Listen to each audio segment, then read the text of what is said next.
Namaste. I'm Alakananda Ma, Ayurvedic doctor and principal of Alandi Ayurveda Gurukula, an Ayurveda school in Boulder, Colorado. Today, I'd like to talk about the bitter taste and its benefits. As we discussed last week, spring is the time to prioritize the bitter taste. Yes, I know, bitter is not most people's favorite. So what are the benefits of bitter?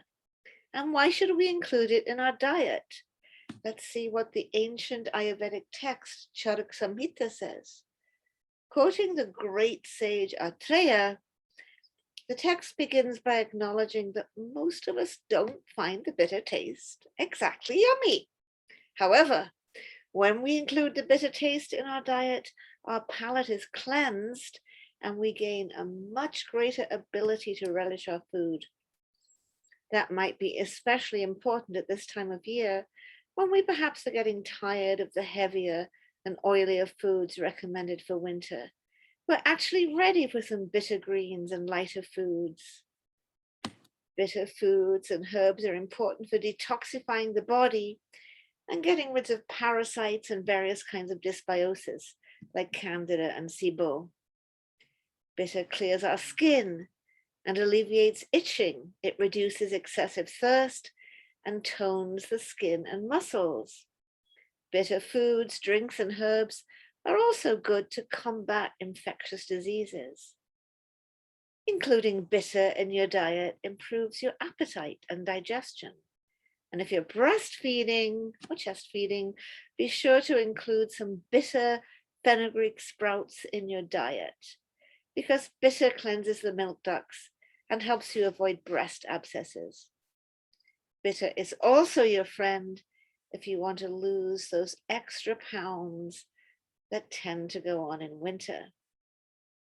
One of the big problems with spring is that we do get mucousy. Bitter is great for lowering kapha and clearing up phlegmy conditions. It also removes pus, lowers pitta, and helps us shed water weight as well as fat.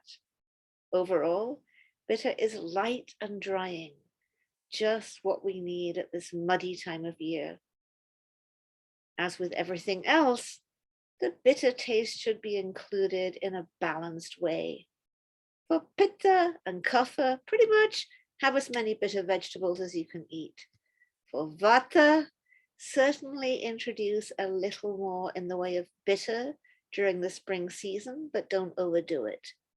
The bitter taste is drying, and vata tends to be dry. Squeeze a little lemon on your bitter greens and serve them with plenty of ghee so vata doesn't get imbalanced. Unfortunately, we tend to use coffee as a major source of bitter, but caffeine imbalances all three doshas and isn't the best choice for including the bitter taste in our diet. If you like a bitter drink in the morning, try coriander coffee. So you just roast and grind coriander seeds and make those into a beverage. The roasting provides a coffee-like bitterness, while the coriander seeds are pitta calming, digestant, and soothing to the urinary tract. Or have a nice cup of Brahmi tea. As we've discussed in previous weeks, bitter greens are in season. Kale, collard, mustard, turnip greens, lovely little dandelion greens are popping up in the garden, ready to be picked and eaten. There's also a wonderful vegetable known as bitter gourd or bitter melon that you can find at your local Indian or Asian market. This vegetable looks like a crinkly cucumber. The Indian variety is smaller, darker green and more bitter, while the Chinese bitter melon is longer, lighter green and slightly smoother. It's easier to stuff, although you can use both varieties, either variety, in stuffed bitter melon recipes. Bitter melon is often described as an acquired taste, but it's a taste worth acquiring if you need to reduce body fat, balance blood sugar, or combat viral infections.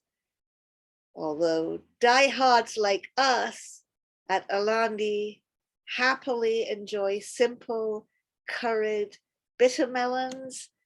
Frankly, we've even taken to making bitter gourd bruschetta, frying bitter gourds in olive oil and serving them on olive bread.